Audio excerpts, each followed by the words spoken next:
Madam ఈ రోజున YS Sharmila అని పేరు పెట్టుకోవడానికి కూడా అర్హత లేదు అని కొంతమంది మాట్లాడుతున్న పరిస్థితి.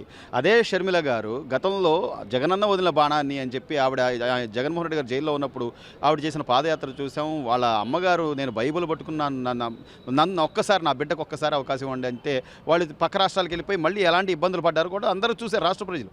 ఈరోజు నీ దాకా వస్తే కనీసం చెల్లి లేదు, తల్లి లేదు. మరి అలాంటి వ్యక్తివి ఇన్ని కోట్ల మంది మహిళల్ని నేనేదో ఉద్ధరిస్తాను, నేను మీ అన్నని మీ మేనమావని ఎలా చెప్తారు? ఇంకా ఎలా నమ్ముతారు అనుకుంటున్నారు జనం? ఏండి జగన్ గారి విషయము రాష్ట్ర ప్రజలందరూ చూశారు, అలాగే దేశ ప్రజలు కూడా చూస్తున్నారు.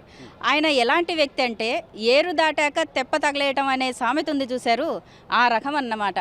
ఆయనకు అవసరం ఉన్నప్పుడు అందరూ మంచి వాళ్ళే, అవసరం లేనప్పుడు అందరు చెడ్డవాళ్ళే.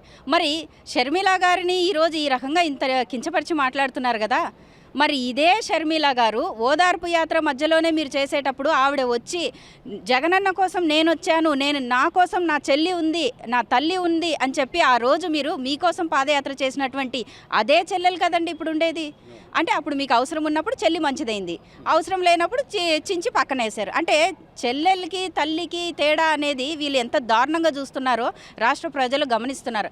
అలాగే మరీ ముఖ్యంగా ఇప్పుడున్నటువంటి వైసీపీ నాయకులందరూ కొంతమంది ట్రోల్ చేసే విషయాలు ఉన్నాయి చూసారా సార్. మీరు ఎవరైతే ట్రోల్ చేస్తున్నారో, అలాగే మరీ ముఖ్యంగా సకల శాఖ మంత్రి వర్యులైనటువంటి సజ్జల గారు మీడియా ముందుకు వచ్చేసి మాట్లాడుతున్నటువంటి భాష చూస్తూ ఉంటే చాలా బాధాకరంగా ఉంది ఒక మహిళగా. ఎందుకంటే అండి మరి ఆనాడు మీరు ఇదే మాట చెప్పుండొచ్చు కదా, షర్మిల గారు చూసి మేము భయపడాల్సిన అవసరం లేదు, ఆవిడంటే మాకు అసలు లెక్కలోకి మాకు అంత అవసరం ఏంటి అని మాట్లాడే మాటలు మరి ఆ రోజు ఎందుకు అడ్డు పెట్టుకున్నారు? మరి ఆ రోజు మీరు పాదయాత్ర చేసేటప్పుడు ఆమె చేత ఎందుకు చేయించారు? మరి మీలో అంత సత్తా ఉండింటే మరి ఆమెని రానియకుండా ఉండాల్సింది కదా. అంటే మీ అవసరం కోసం ఒక మహిళని ఏ విధంగా అయినా కూడా వాడుకోవడానికి సిద్ధపడతారు, అవసరం లేదనుకుంటే బయట తగిలేస్తారు. అదే కోణంలో ఈరోజు కోడికత్తి సీను విషయం కూడా అదేనండి. వాళ్ళకు అవసరం ఉన్నప్పుడు పొడిపించుకుంటారు, అవసరం లేనప్పుడు స్టేషన్లలో పెట్టిస్తారు. వీళ్లకు కావాల్సింది కేవలము అవసరం తీరడం కోసం ప్రతిసారి ఒక వ్యక్తి కావాలి, మళ్ళీ అవసరం తీరిపోయినాక ఇంకొక కొత్త వ్యక్తిని తీసుకొస్తారు. అదే రకంలోనే జరుగుతూ ఉంది. కానీ జగన్మోహన్ రెడ్డి గారు ఒక్క విషయం గుర్తుపెట్టుకోండి, మీరు మాట్లాడేటువంటి మాటలు ఏవైతే ఉన్నాయో రాష్ట్ర ప్రజలందరము గమనిస్తూనే ఉన్నాము. సార్ ఏదన్నా ఒక పని మంచి పని చేయాలన్నప్పుడు దానికి తగ్గ విషయం ఏంటనేది ప్రజలకు వివరించాలి. ఒకవేళ అలా వివరించని పక్షంలో ఏదైనా చెప్పొచ్చు, ఇలా కాదండి ఇలా జరిగింది అనేది. మన పురాణాలు తీసుకున్నా కానీ కూడా ఈ మధ్య కాలంలో సినీ కథలు చూసుకున్నా కానీ కూడా ఒక కంక్లూజన్ అనేది ఉంటుంది. ఒక విలన్ అనేవాడు హీరోని ఎందుకు చంపాడు, విలన్ ఎందుకు చంపాడని. మరి మనకున్నటువంటి రాష్ట్ర నాయకుడైనటువంటి ఈయన హీరో అనేది అనడానికే లేదు, విలన్ అందామా అంతకన్నా ఆ పదం కూడా తక్కువైపోతుందండి. ఎందుకంటే విలన్ అనే పదానికి కూడా చాలా తక్కువైపోతుంది. సుమారు 1,06,000 మంది కుటుంబాలు అంగన్వాడీ కార్యకర్తలు నిన్నటి వరకు వాళ్ళు చేసిన ఉద్యమం చూసాం. ఎలాంటి పరిస్థితుల్లో వాళ్ళు ఆ ఉద్యమాన్ని ఆపేయాల్సి వచ్చింది, ఎస్మా ప్రయోగించారు, పోలీసులతో నిర్బంధించారు, వాళ్ళ దీక్ష వాళ్ళు చేసుకోనీయకుండా ఎంత కఠినంగా వ్యవహరించారో కూడా చూసాం. ఈ రోజున చర్చలు సఫలం అని చెప్పి బయటకు తీసుకొస్తున్న పరిస్థితి. అంటే వాళ్ళు ఇచ్చిన హామీలు ఏంటంటే మళ్ళీ మా ప్రభుత్వం వచ్చాక జూన్లో మేము పెంచుతాం లేకపోతే లేదనేటువంటి దుర్భర పరిస్థితుల్లో ఈరోజు ఇంకా అంటే మహిళలు ఎస్పెషల్లీ మహిళలు ఏ ఓటు శాతం అయితే ఎక్కువగా ఉన్న మహిళలు ఉన్నారో అందులోకి సంబంధించిన అనేక రకాల ఉద్యోగస్తులు ఈరోజున అవుట్సోర్సింగ్ కార్మికులు ఎవరైతే ఉన్నారో వాళ్ళందరూ ఈసారి నమ్ముతారు మేడం, ఇంకోసారి మన ప్రభుత్వం వచ్చా చూద్దాం అంటే నమ్మే పరిస్థితి ఉందంటారు? అసలు ప్రభుత్వం వచ్చుద్దంటారు? ప్రభుత్వము రావడం అనేది కల్లో మాట అండి. వాస్తవానికి జగన్మోహన్ రెడ్డి గారు నేను ఉన్నాను, నేను విన్నాను, మీ అన్నగా మీ తమ్ముడుగా ఉంటాను అని అన్నారు. ఏదండి మీరు వినింది? ఎక్కడండి మీరు ఉండింది? అసలు అంగన్వాడీ వర్కర్స్ ఈరోజు వాళ్ళు అడుగుతున్నట్టు ఏమన్నా కొండ మీద ఉన్నటువంటి మణిమాణిక్యాలు అడుగుతున్నారా, లేకుంటే ఇంకేమైనా అడుగుతున్నారు? వాళ్ళకి రావాల్సినటువంటి జీతభత్యాలు సరైనటువంటి విషయాల్లో మాకు ఇవ్వండి, మాకు ఏదైతే మీరు మాట ఇచ్చారో ఆ విధంగా నిలబెట్టుకోండి అని అడుగుతున్నారు తప్ప అంతకుమించి ఏం అడగట్లేదే. మరి ఆనాడు చంద్రబాబు నాయుడు గారు 7,000 రూపాయలు ఉన్నటువంటి వారి జీతాన్ని 10,500కి తీసుకొని వచ్చారు. మరి మీరు వచ్చిన తర్వాత నుంచి ఏం చేశారండి? కేవలం మాట ఇవ్వడం, మడమ తప్పడం తప్పక అంతకుమించి ఏమీ చేయలేదు. అలాగే ఈరోజు అదే అంగన్వాడీలు 42 రోజుల నుంచండి ఎంత దారుణంగా అంటే మేము కూడా చూసాం, వాళ్ళ దగ్గరికి వెళ్ళాం, మాట్లాడాం. ఎంత దౌర్భాగ్య పరిస్థితుల్లో వాళ్ళు రోడ్డెక్కి ఈరోజు హలో లక్ష్మణ మా మోరు వినండి, మా కథ వినండి అంటున్నా కానీ కూడా 10 నిమిషాలు కూడా టైం కేటాయించలేనటువంటి ముఖ్యమంత్రి గారు ఈరోజు వాళ్ళ మీద నిజంగా ఆశా వర్కర్లు కానివ్వండి, అంగన్వాడీలు కానివ్వండి, అందరు ఈరోజు ఎటువంటి గత్యంతరం లేక వాళ్ళు ఈరోజు ఒప్పుకోవాల్సిన పరిస్థితి ఏర్పడింది. అది ఏ విధంగా అంటే గత్యంతరం లేక అని ఎందుకు అంటున్నానంటే అండి, వాళ్ళని భయపెట్టారు. ఈరోజు అంగన్వాడీ వర్కర్స్ వాళ్ళు చిన్న ప్రాణాలండి. వాళ్ళేం పెద్ద పెద్ద కోటీశ్వర్లు కాదు, లేకుంటే లక్షల లక్షల జీతాలు తీసుకునే వాళ్ళు కాదు. చాలా చిన్న ప్రాణాలండి వాళ్ళవి. ఈరోజు ఒక విలేజ్కి వెళ్ళినా, ఒక గ్రామానికి వెళ్ళినా సరే అంగన్వాడీ వర్కర్స్ మనకు చాలా అవసరం. పిల్లలకు కానివ్వండి, గర్భిణీ స్త్రీలకు కానివ్వండి, వాళ్ళు లేకుంటే కుదరదు. వాళ్ళు అడుగుతున్నటువంటి చిన్న చిన్న విషయాలు కూడా వీళ్ళు చేయలేకపోతున్నారు. ఈరోజు వాళ్ళు ఉద్యోగాల్లో చేరుతామంటున్నారంటే ఏం చేస్తారండి?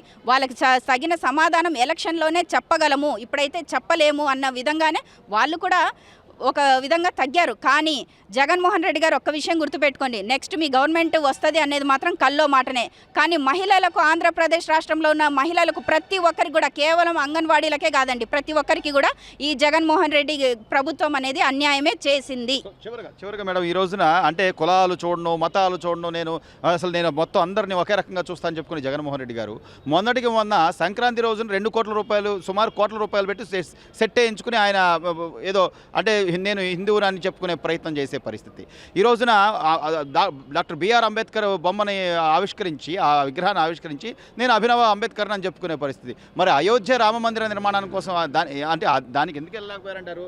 ఇంకా ఇలాగా మసిపూసి మారేడుకాయ చేసే పరిస్థితి ఉంటే అందరూ నమ్మే పరిస్థితి ఉందా? ఏమండి, వాస్తవానికి జగన్మోహన్ రెడ్డి గారు క్రైస్తవులు అన్న విషయం వారి చెల్లెలు, వారు వదిలినటువంటి బాణం షర్మిల గారే మొన్న చెప్పడం జరిగింది. మనం ముందు నుంచి కూడా చెప్తూనే ఉన్నాం, ఆయన హిందూయిజాన్ని, హిందూ ధర్మాన్ని ఏ రోజు కూడా ఆయన ఆదరించడం లేదు అనేది మనం చెప్తూనే ఉన్నాం. మొన్న వాళ్ళ చెల్లెలు గారు కూడా చెప్పారు. ఏమండి, వాస్తవానికి సంక్రాంతి సంబరాలు అనేది కేవలం ఆంధ్రప్రదేశ్లోనే కాదండి, మన తెలుగు ప్రజలు ఎక్కడున్నా సరే అత్యంత ఘనంగా జరుపుకునేటువంటి తొలి పండుగ. మరి ఇలాంటి పండుగ టైంలో సెట్టింగ్ వేయించుకోవాల్సిన అవసరం ఏంటి? గుడికి వెళ్ళలేరా? మీరు తిరుమలకి ఏ రోజైనా కానీ కూడా ఇదే భారతమ్మని తీసుకొని మీరు ఎందుకు వెళ్ళలేకపోయారు? అంటే హిందూ ధర్మం అంటే మీకు అంత చిన్న చూపా? ఈరోజు తిరుమలలో జరుగుతున్నటువంటి అన్యాయాలు చూస్తూ ఉంటే ఏ ఒక్క రోజన్నా కానీ కూడా ఇదే జగన్మోహన్ రెడ్డి గారు వచ్చి బయటకు వచ్చి ఎందుకు మాట్లాడలేకపోతున్నారు? ఆ సెట్టింగ్లో వేసుకోవాల్సినంత అవసరం ఏంటండి? 2 కోట్ల రూపాయల వరకు ఖర్చు పెట్టి సెట్టింగ్ వేయాల్సినంత దౌర్భాగ్యం ఏమిటి? మరి ఇదే హిందూ ధర్మం నుంచి కూడా మేము అడుగుతున్నాం. హిందూ ధర్మంలో ఉన్నటువంటి సాధు సంతులు ఎంతోమంది ఉన్నారు. అయ్యా, మీరు కూడా బయటికి రండి, అడగండి. సెట్టింగ్లు వేసుకోవాల్సినంత దౌర్భాగ్య పరిస్థితిలో మనం ఉన్నామా? మరి ఈరోజు అదే అయోధ్యలో కన్నుల పండుగ ఆంధ్రప్రదేశ్లోనే కాకుండా యావత్ భారతదేశంలో, ప్రపంచవ్యాప్తంగా ఈరోజు రాముడు మనవాడు అని ఊరు వాడ ఎంతో ఏకమై చేస్తున్నటువంటి విషయంలో ఎందుకు జగన్మోహన్ రెడ్డి గారు మీరు వెళ్ళలేకపోయారు? అంటే మీరు కేవలం ఒక మతానికి చెందిన వాళ్ళు అనేదే అంటున్నారు. మేము ఏ మతానికి వ్యతిరేకం కాదు, మాకు అన్ని మతాలు సమానమే. కానీ మీరెందుకు మమ్మల్ని చిన్న చూపు చూస్తున్నారు? పోనీ బ్యాంక్ రాజకీయాలు అంటే ఒక సెట్ వేస్తే జనాలంతా, హిందువులంతా మనకు ఓట్లు వేసేస్తారు, లేదా ఒక విగ్రహాన్ని ఆవిష్కరిస్తే వెనుకబడిన తరగతుల వాళ్ళందరూ మనకు ఓట్లు వేసేస్తారు. అంటే ఎంతసేపు ఓటు బ్యాంక్ రాజకీయాలు, లేకపోతే డైవర్షన్ పాలిటిక్స్ తప్ప ఇక మీరు అభివృద్ధి చేసింది ఏంటి? ఉద్యోగాలు ఇచ్చింది ఏంటి? రాష్ట్ర అభివృద్ధి ఎక్కడ ఉంది? ఏం చేశారని ఇంకా మీరు ఓట్లు వేస్తారని నమ్ముతున్నారు? ఏమండి, వాళ్ళు ఎంత ఓటు బ్యాంక్ రాజకీయాలు చేసినా ఇక్కడ నమ్మడానికి ప్రజలు సిద్ధంగా లేరు.